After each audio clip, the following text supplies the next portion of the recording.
तो कैसे हैं सब लोग। तो एक दिन पहले मैंने वीडियो बनाई थी कि यार एक गाड़ी लिया एक फ्रेंड के लिए। तो वो फ्रेंड अभी आ गया। वो रहता है ब्रिस्टल में।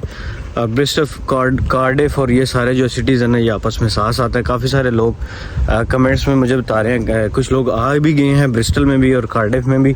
तो ब्रिस्टल में एक तो ये है कि मैं बताना था कि जॉब्स जो है ना अपॉर्चुनिटीज़ वो ठीक हैं, लेकिन ये अभी लड़का क्योंकि नया नया आया इसको इतनी चीज़ें नहीं पता, एक हफ़्ता हुआ है। तो लेकिन कुछ चीज़ें इससे अभी हम पूछेंगे।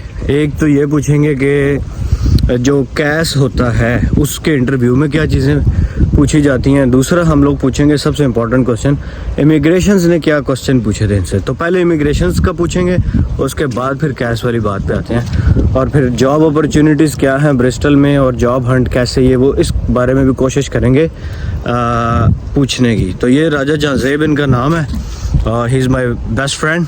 तो बेस्ट फ्रेंड होना जो है ना ये बड़ी एक क्या लें ब्लेसिंग है। अगर आप इस तरह के कंट्री में आ जाएं और आपके साथ एक फ्रेंड हो, वो भी बेस्ट वाला फ्रेंड, पुरानी दोस्ती है 15-20 साल पुरानी, तो आपके लिए ये एक बड़ा जो है ना सपोर्ट हो जाती है। जैसे कहते हैं मॉरल सपोर्ट हो जाती है, बातों की सपोर्ट ही बड़ी होती है भाई यहाँ पे। तो अभी इनसे पूछते हैं राजा जहाज़ेब साहब से कि सर ये बताइएगा कि आप एयरपोर्ट पे लैंड हुए तो कौन से क्वेश्चंस थे, आपने ये बताना कि सवाल कौन से पूछे थे और आप तैयारी किस तरह की कर गए थे, और नॉर्मली कौन कौन से ऐसे क्वेश्चंस हैं जो एयरपोर्ट पे पूछे जा सकते हैं। अच्छा, एयरपोर्ट के हवाले से ना सबसे पहले मैं एक इम्पॉर्टेंट चीज़ शेयर करना चाहता हूँ कि यूजुअली लोग जो हैं वो प्रिपेयर्ड होते हैं यूके के जो है वो एयरपोर्ट की इमिग्रेशन के लिए, मगर अनएक्सपेक्टेडली आपके होम कंट्री के अंदर जो इमिग्रेशन है वो कंपैरेटिव टू यूके इमिग्रेशन जो है वो बहुत ज़्यादा स्ट्रिक्ट है। वहाँ पे 2 काउंटर थे होम कंट्री के अंदर। वहाँ पे उन्होंने जो है वो पहले काउंटर के ऊपर उन्होंने सवाल किए कि जी आप कौन सी डिग्री करने जा रहे हैं, आप किस कॉलेज में जा रहे हैं, ड्यूरेशन ऑफ द कोर्स क्या है। दूसरे काउंटर के ऊपर उन्होंने मेरे जो अपने होम कंट्री के अंदर जो डिग्री थी उसके हवाले से पूछा कि वो कौन सी डिग्री थी, किस यूनिवर्सिटी से की। तो आप बड़े कॉन्फिडेंटली चीज़ें बता रहे थे, ये तो बिल्कुल बेसिक सी चीज़ें हैं, आप ऑलरेडी प्रिपेयर्ड भी होते हैं इन चीज़ों के हवाले से, तो कोई इतना मसला नहीं होता। मगर ये है कि स्ट्रेंज चीज़ ये थी कि वो मैं एक्सपेक्ट नहीं कर रहा था कि पाकिस्तान इमिग्रेशन जो है अपने होम कंट्री के अंदर जो है वो 2 काउंटर होंगे उसके स्पेशल इस चीज़ के लिए। तो यूके के अंदर लैंड होने के बाद मैं था स्टैनस्टेड एयरपोर्ट के ऊपर, तो वो कंपैरेटिवली जो है वो हीथ्रो वगैरह की निस्बत जो है वो बड़ा छोटा सा एयरपोर्ट है और बहुत ज़्यादा रश भी नहीं होती वहाँ पे। तो बड़ी जल्दी नंबर आ गया था, और नंबर आने के बाद उस बंदे ने कहा कि जी आपको पहले कभी आए हैं आप यूके। मैंने बताया नहीं, कभी आपकी जो है ना एंट्री तो नहीं उन्होंने रोकी। अच्छा, एंट्री रोकने से मुराद ना मैंने जो ली थी वहाँ पे वो भी गलत थी। मुझे बाद में पता चला एंट्री से मुराद ये नहीं है कि आपने वीज़ा अप्लाई किया हुआ और वो रिफ्यूज़ हो गया। वो आपकी एंट्री रिफ्यूज़ नहीं हुई, वो आपकी वीज़ा एप्लीकेशन रिफ्यूज़ हुई है। ये चीज़ काफ़ी हेल्पफुल होगी। एंट्री रिफ्यूज़ल से मुराद है कि आप आ गए हैं यूके के अंदर और यहाँ आने के बाद आपको जो है वो अगर एंट्री रिफ्यूज़ हो गई है इमिग्रेशन के ऊपर, तो वो आपसे बेसिकली पूछ रहा है कि पहले कभी आपकी एंट्री रिफ्यूज़ तो नहीं हुई। तो आप बताएंगे नहीं भाई आपकी एंट्री रिफ्यूज़ नहीं हुई। वीज़ा एप्लीकेशन रिफ्यूज़ल आपके पूछेगा अगर, तो वो फिर वीज़ा एप्लीकेशन रिफ्यूज़ल के नाम से ही पूछेगा। तो बस ये 1-2 चीज़ें पूछी हैं उन्होंने और दैट्स इट।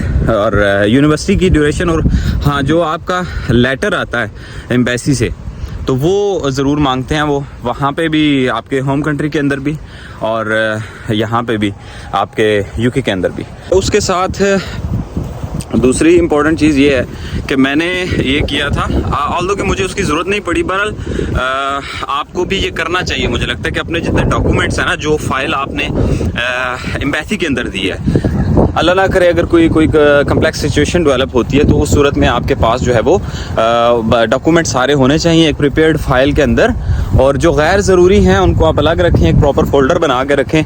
अगर कोई भी डॉक्यूमेंट मांगा जाता है तो वो रेलेवेंट डॉक्यूमेंट आप उसी वक्त निकाल के उन्हें दिखा सके। तो कॉन्फिडेंट रहें अगर आप जो हैं वो आपने चीज़ें खुद की हुई हैं, खुद से वर्क किया हुआ है। हाँ, एक इम्पॉर्टेंट चीज़ मैं यहाँ पे ज़रूर सजेस्ट करना चाहूँगा कि आप अपने केस, आपका केस अगर ऑफिशियल रिप्रेजेंटेटिव ऑफ यूनिवर्सिटी कर रहे हैं या कोई भी कंसल्टेंट कर रहे हैं, आपने खुद उस केस को ज़रूर एक एक चीज़ स्टडी करनी है। टोटली डिपेंडेंट नहीं रहना, अपनी रिसर्च लाजमी करें, तो वो काफ़ी हेल्पफुल होती है आपके लिए। और एक और इम्पॉर्टेंट चीज़ कि कोई ज़्यादा स्ट्रेस लेने की ज़रूरत नहीं है, कोई ऐसी अनहोनी जो नहीं होने वाली, आपसे कोई ऐसा सवाल नहीं पूछने लगे, कोई चेकोस्लोवाकिया का कैपिटल नहीं पूछेंगे आपसे जो आप परेशान हो। आपके ही केस के हवाले से जो चीज़ें आप वहाँ पे डेफिनेटली हम लोग जो है वो 6-8 महीने लगा देते हैं फाइल प्रिपेयर करने के ऊपर, तो वो जो प्रिपरेशन आप कर रहे हैं वही चीज़ें आपसे पूछ रहे हैं। कौन सी डिग्री की हुई है पहले, कौन सी डिग्री करने जा रहे हैं, किस यूनिवर्सिटी में जा रहे हैं, किस शहर में है, ड्यूरेशन क्या है। हाँ, एक इम्पॉर्टेंट चीज़, हम सब जितने लोग आ रहे हैं, everyone knows after completing your degree you are going to get your PSW, post study work visa. और आपसे जब एयरपोर्ट के ऊपर वो पूछेगा कि आपकी क्या इंटेंशन है, कितने टाइम के लिए आप रुकेंगे यहाँ पे, तो उस वक्त भाई PSW इंक्लूड करके नहीं बताना, आपने सिर्फ और सिर्फ जो है वो स्टडी ड्यूरेशन जो आपके लेटर के ऊपर मेंशन है। वीज़ा यूजुअली ज़्यादा ड्यूरेशन का इशू होता है। इसका मतलब ये नहीं है कि आपने जो वहाँ पे बताया तो उस तारीख को कोई इमिग्रेशन वाले आपको पकड़ के निकालने आ जाएंगे, ठीक है। This is how you are satisfying the immigration officer. तो हमने पूछ ली, दूसरा पूछते हैं कैश किस तरह इशू हुआ था, उसके इंटरव्यू में क्या हुआ था, यूनिवर्सिटी इनकी कौन सी है और कितनी फ़ीस है जो इन्होंने पहले जमा कराई है और कितनी फ़ीस है जो आके बाद में जमा करानी है, और यूनिवर्सिटी का प्रोसीजर कितना था। उनसे ये भी पूछेंगे कि इनका स्टडी गैप कितना था और किस तरह इनका वीज़ा लगा, प्रोसीजर इजी था, मुश्किल था, इस बारे में भी इनसे पूछते हैं सारे सवाल बारी बारी। अच्छा राजा साहब बताएं ज़रा कि आपका जो शुरू से शुरू करते हैं, आपकी यूनिवर्सिटी कौन सी है? मेरी यूनिवर्सिटी है जी हार्टफोर्डशायर, यूनिवर्सिटी ऑफ हार्टफोर्डशायर। कौन सा कोर्स है? कोर्स मेरा है MSc strategic marketing with global business development. ठीक हो गया, यानी आप मास्टर्स करने के लिए आए हैं। Yes. और मास्टर्स 1 ईयर का होता है, डेफिनेटली आपका भी 1 ईयर का ही है। कितने मतलब उसके एक प्लेसमेंट ईयर भी होता है, उसमें और इसमें क्या डिफरेंस है और आपने कौन सा सिलेक्ट किया इसमें से? अच्छा, एक जो प्लेसमेंट ईयर होता है उसमें प्लेसमेंट ईयर एडिशनल साल आपको कुछ फीस आपको इजाफी देनी होती है, तो 3000 पाउंड। प्लेसमेंट ईयर बेसिकली आपकी फील्ड एक्सपोजर के लिए होता है कि उस साल आप ऑर्गेनाइजेशन ज्वाइन करते हैं, उसमें यूनिवर्सिटी भी आपको हेल्प आउट करती है, मगर ज़्यादातर आपको खुद ही उसके लिए मेहनत करनी पड़ती है। तो आपका जो लोग इस पे लिंगर ऑन करना चाहते हैं तो उनके लिए अच्छा होता है, मगर मैं चूँकि नहीं करना चाहता था तो मैंने वो वाला ऑप्शन नहीं लिया कि मैं जो है ना वो प्लेसमेंट के लिए जो है वो 1 साल मजीद दूँ, तो मैंने 1 साल ही ऑप्ट किया है। तो 1 साल के बाद फिर इंशाल्लाह खुद से हम मतलब ये डिपेंड करता है हर बंदे की अपनी सिचुएशन के ऊपर, ऑप्शनल या ठीक है। अब ये नहीं है कि आप ये नहीं कह सकते कि प्लेसमेंट बेटर है या विदाउट प्लेसमेंट बेटर है, वो हर बंदे की अपनी सिचुएशन के ऊपर। हाँ, हर बंदे की अपनी उसके ऊपर करता है कि वो अपना स्टे लॉन्ग करना चाहता है या उसको जॉब अपॉर्चुनिटीज़ वो समझता है कम है ज़्यादा है। अच्छा, तो अभी आप रह रहे हैं ब्रिस्टल में, लेकिन आपकी यूनिवर्सिटी हार्टफोर्डशायर जो है वो तो हर्ट्स में है। हाँ जी, हैटफील्ड में। हैटफील्ड जो है वो लंदन से तकरीबन आधे घंटे की ट्यूब स्टेशन की ड्राइव है, 20-25 मिनट की। तो किंग क्रॉस जो मेन सेंट्रल लंदन का स्टेशन है वहाँ से तकरीबन 20-25 मिनट लगते हैं, तो आप जो है वो हैटफील्ड पहुँच जाते हो। बड़ा पीसफुल काम टाउन है, बड़ा ज़बरदस्त ल्यूटन के साथ है। और मगर मैं ब्रिस्टल में रह रहा हूँ इस वक्त, क्योंकि मेरे भाई जो है वो बड़े ब्रिस्टल में रहते हैं। तो अभी हमने डिसाइड नहीं किया, क्योंकि 19 सितंबर से हमारी जो है वो क्लासेस स्टार्ट हो रही हैं, ओरिएंटेशन वीक है, फिर उसके बाद से प्रॉपर क्लासेस स्टार्ट होंगी। तो अभी डिसाइड नहीं किया कि या तो मैं यहाँ से ड्राइव करूँगा, गाड़ी तो मैंने ले ली है, क्योंकि usually classes twice a week होती हैं, 3 डेज़ अ वीक होती हैं, वो अभी स्केड्यूल आएगा तो प्रॉपर पता चलेगा। तो अभी इट्स नॉट डिसाइडेड येट कि हम दोनों या तो वहाँ कहीं मूव होंगे या फिर हम ब्रिस्टल से ही मैं ड्राइव किया करूँगा। ठीक है, अब सर बता दें कि आपका जो कोर्स था MSc मार्केटिंग यानी मास्टर्स में आप आए हैं, जी जी, तो आपका जो स्टडी गैप था बैचलर्स का वो कितना था, ज़्यादा था, कम था, किस तरह फिल हुआ? क्या काफ़ी बड़ा गैप था मेरा। और मैंने 2013 में ग्रेजुएशन की थी और 13 से ऑनवर्ड 22 तक जो है वो मैं तकरीबन काफ़ी ज़्यादा साल बनते हैं मैंने थ्रू आउट जो है वो काम किया है। तो आप हमारे मुल्कों में, पाकिस्तान इंडिया के अंदर यूजुअली ये होता है कि हम रिकॉर्ड कीपिंग नहीं करते हैं। मैंने भी बड़ी बड़ी ऑर्गेनाइजेशन के अंदर काम किया था मगर रिकॉर्ड कीपिंग नहीं की थी। एट 11th आवर फिर मैंने सब ऑर्गेनाइजेशन को कॉन्टैक्ट किया, मैंने उनसे अपने एक्सपीरियंस लेटर्स मंगवाए। आपने जेन्युइनली अगर चीज़ें की भी होंगी तो डेफिनेटली आपको फिर कोई मसला नहीं होता। तो मैंने सारे टेन्योर के जो है वो जिन जिन ऑर्गेनाइजेशंस में काम किया था एक्सपीरियंस सर्टिफिकेट बाइंड किए हैं, कंबाइन किए हैं और फिर वो जो है ना प्रेजेंट किए हैं, तो वो डेफिनेटली जस्टिफाइड था कि आपने एक पढ़ाई की। अच्छा हाँ, मैंने ग्रेजुएशन 2013 के अंदर किया था, बट इतने ज़्यादा गैप के बाद मैंने 2020 में वहाँ से एक मास्टर्स भी किया है, 2020 टू 2022। तो मैंने वो भी साथ अटैच किया। तो उसके बावजूद मैंने जो अपना गैप था 2013 से ऑनवर्ड वो सारा जस्टिफाई किया और फिर बताया उनको कि जो आपका कवर लेटर होता है उसके अंदर आपने जो है वो सारी रिपोर्ट देनी होती है कि मैं ये क्यों आ रहा हूँ करने के लिए। हर यूनिवर्सिटी को आप इंडिविजुअल बनाते हैं, तो उसके अंदर मैंने प्रॉपर बताया उन्हें। मतलब कहने का ये है कि आपका जो भी गैप है स्टडी में, Yes. उसको आपने एक्सपीरियंस के साथ या किसी आपने मतलब जस्टिफाई करना है, फिल करना है उसको कि मेरा ये एक्सपीरियंस था, मैं इधर Yes. काम करता रहा हूँ, मैं टीचिंग करता रहा हूँ, मैं मार्केटिंग करता रहा हूँ, मैं नेस्ले के साथ Yes. करता रहा हूँ, मतलब इसमें आपने कोई मसला नहीं है। अगर गैप आपका कितना तकरीबन 7-8 साल का गैप है 2 डिग्रियों के दरमियान यस मेरा हाँ। गैप था, तो उसको मैंने जस्टिफाई but still आपका जो है वो 2022 की थी। स्टिल आपका वीजा यहाँ पे ग्रांट हो गया। मतलब ये कोई मसला नहीं है गैप वाला, ये लोग जिनों से निकाल दे। आप जो है ऑलमोस्ट 30 इयर्स के हैं, मैं भी तकरीबन 30 प्लस हो गया हूँ काफ़ी, तो मतलब वीज़ा काफी ज्यादा तो नहीं हो गया वीज़ा लग जाता है। हाँ, ठीक हो गया। वीज़ा लग सर कैश एक चीज़ होती है, बड़ा मसला है यूनिवर्सिटी में आजकल, बहुत ही मसला चल रहा है Yes. क्योंकि डिले हो रहे हैं कैश, लोगों को डेफर किया जा रहा है नेक्स्ट सेमेस्टर्स में, क्योंकि मेरे ख्याल से क्योंकि थ्रेश होल्ड ज़्यादा है, लोग ज़्यादा अप्लाई कर रहे हैं, तो यूनिवर्सिटी के लिए भी मसला हो रहा है। फिर जस्टिफाइड है अगर यूनिवर्सिटी लेट करती है, क्योंकि यूनिवर्सिटी की कोशिश होती है कि उस बंदे को कैश दिया जाए जो जेन्युइन है और फिर वो जेन्युइनली यहाँ पे आएगा, अभी उनकी सीट ज़ाया ना हो। अब ये बता दें कैश इंटरव्यू में क्या सवाल पूछे गए थे? हाँ जी, कैश इंटरव्यू के हवाले से आपको बहुत अच्छे से प्रिपेयर होना पड़ेगा, क्योंकि कैश इंटरव्यू में वो आपसे काफ़ी ज़्यादा सवालात करते हैं और आप बिल्कुल अगर लॉजिकल आंसर्स नहीं देंगे उनको समझ आने वाले, जेन्युइन नहीं लगेंगे आप, तो वो आपका अल्टीमेट रिफ्यूज़ हो जाता है। कैश के अंदर आपको जो है वो सबसे पहले आपको पता होना चाहिए कि पाकिस्तान में, इंडिया में, बांग्लादेश में आप जो टेन्योर आपका पढ़ाई का था और जो वर्क का था, आप उस दौरान क्या करते रहे हैं। फिर उसके बाद आपकी जो अपने मुल्क के अंदर जो की गई डिग्री है उसकी आपके एक्सपीरियंस के साथ रेलेवेंस क्या है। फिर उसके बाद आप जो आगे डिग्री करने जा रहे हैं उसकी आपकी कैरियर ग्रोथ के ऊपर आपकी जो प्रीवियस एक्सपीरियंस हैं और आपकी प्रीवियस एक्सपीरियंस के अलावा आपकी जो यूके के अंदर की जाने वाली डिग्री है उसके साथ जो है वो उसका क्या ताल्लुक है, ये सारी रेलेवेंस आपको जो है ना वो साबित करनी पड़ेगी।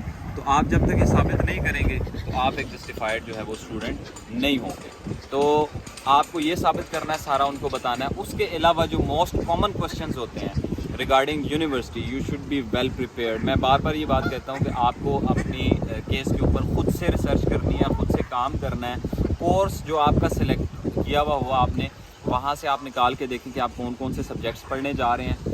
फिर उसके बाद आप उन कोर्स की आउटलाइन देखें कि इस कोर्स के अंदर स्पेसिफिकली आप क्या क्या पढ़ेंगे।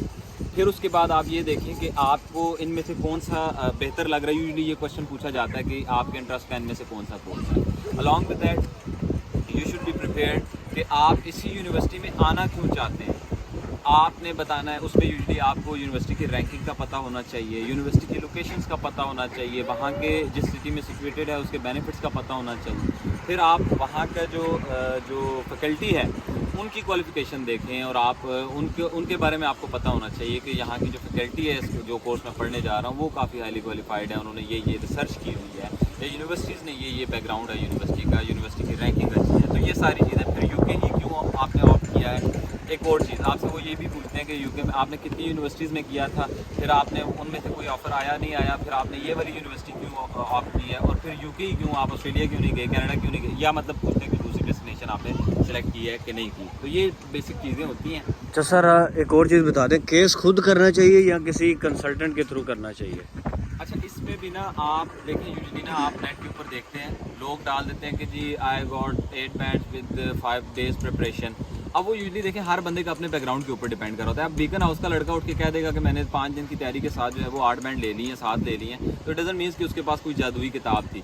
इसी तरह केस भी ना हर बंदे के केस के ऊपर सिचुएशन डिपेंड कर रही होती है, इंडिविजुअल के ऊपर। बहरहाल मैं ज़ाती तौर पर ये रिकमेंड करता हूँ कि आप ज़रूर जाएं, मगर आप यूनिवर्सिटी की वेबसाइट के ऊपर जाकर ये देखें कि आप उस यूनिवर्सिटी के ऑफिशियल रिप्रेजेंटेटिव आपके मुल्क के अंदर कौन से हैं। तो मैंने हार्टफोर्डशायर के जो ऑफिशियल रिप्रेजेंटेटिव थे उनसे जो है ना वो अपनी फ़ाइल सबमिट करवाई थी, उन्होंने मुझे हेल्प आउट किया था उसको प्रिपेयर करने के लिए। अच्छा, अब एक इम्पॉर्टेंट चीज़ ये कि आप देखें कि मिसाल के तौर पे हार्टफोर्डशायर जो मेरी यूनिवर्सिटी है उसके जो ऑफिशियल रिप्रेजेंटेटिव हैं हारून भाई वगैरह या आकिब भाई, तो उन लोगों ने जो है वो पूरे पाकिस्तान के जितने हार्टफोर्डशायर के केस होंगे इवेंचुअली उन्होंने आगे फॉरवर्ड करने हैं। तो कीप इट इन माइंड कि आप जिससे भी करवा रहे हैं तो वो यूनिवर्सिटी का केस इवेंचुअली जाना उन्हीं ऑफिशियल रिप्रेजेंटेटिव्स के पास है, तो वो प्रेफर उन्हीं को करेंगे जो डायरेक्ट उनके पास ऑलरेडी होंगे, तो वो उनके लिए फर्स्ट प्रायोरिटी के ऊपर काम कर रहे होंगे। और फिर आपके जो बाकी दूसरे मीडियम्स से आ रहे हैं, टाइम से, ये वो, मैं किसी को बुरा नहीं कह रहा, सब बहुत अच्छे हैं, मगर इट्स नेचुरल कि आप अपने लोगों को पहले चांस देते हैं और फिर लेटर ऑन आप जो है वो बाकियों को आप चांस देते हैं। भाई साहब कैसा लग रहा है, नए मुल्क में आ गए हैं, यूके आपकी जो है एक विश थी, बड़े लोगों की विश होती है, तो बताएं कैसा फील हो रहा है यूके आके? हाँ जी, ख्वाहिश तो बड़े अरसे से थी, तो इसमें कोई शक नहीं कि इसके लिए बड़ी मेहनत भी करनी पड़ती है, कोशिश करनी पड़ती है, फिर जाके हम अचीव कर पाते हैं अपना। और सबसे पहले तो आप जो है ना कुछ टाइम आप गुजारते हैं इस फेज़ के अंदर, जो आप अपने अगर मैरिड हैं तो आपके बच्चे घर छोड़ के आए हुए हैं, माँ बाप छोड़ के आए हुए हैं, बहन भाई, तो उनसे दूरी का जो है वो एक होता है। फिर दूसरा, मैं समझता हूँ कि हर बंदे को इस रियलिटी का पता होना चाहिए, we should be prepared regarding कि आप जो घर अपने वहाँ पे छोड़ के आ रहे हैं ना 20-20 मरले के, एक कनाल के, तो यहाँ पे चीज़ें थोड़ी डिफरेंट हैं, कानून की बालादस्ती है, सिस्टम्स बहुत अच्छे हैं इनके, मगर आपको रिहाइश किस तरह की होगी ये मैं बल्कि अब्रार से रिक्वेस्ट भी करूंगा कि ये आपको घर अंदर से दिखाएं सारे के कैसे होते हैं, किचन कैसे होते हैं, तो ये सारी मैंने एक वीडियो बनाई हुई है, दिखाया मैंने। अच्छा, हाँ, तो आप वो व्लॉग्स अब्रार का जरूर जाएं, उस पर आप उसका लिंक भी दे दीजिएगा नीचे के लोगों को देख लें। और यू शुड बी प्रिपेयर्ड कि यहाँ पे रिहाइश कैसे होती है, कैसे रहा जाता है। बाकी ओवरऑल अगर आप एक कंप्लीट पैकेज की सूरत में देखें तो it's great country to live in.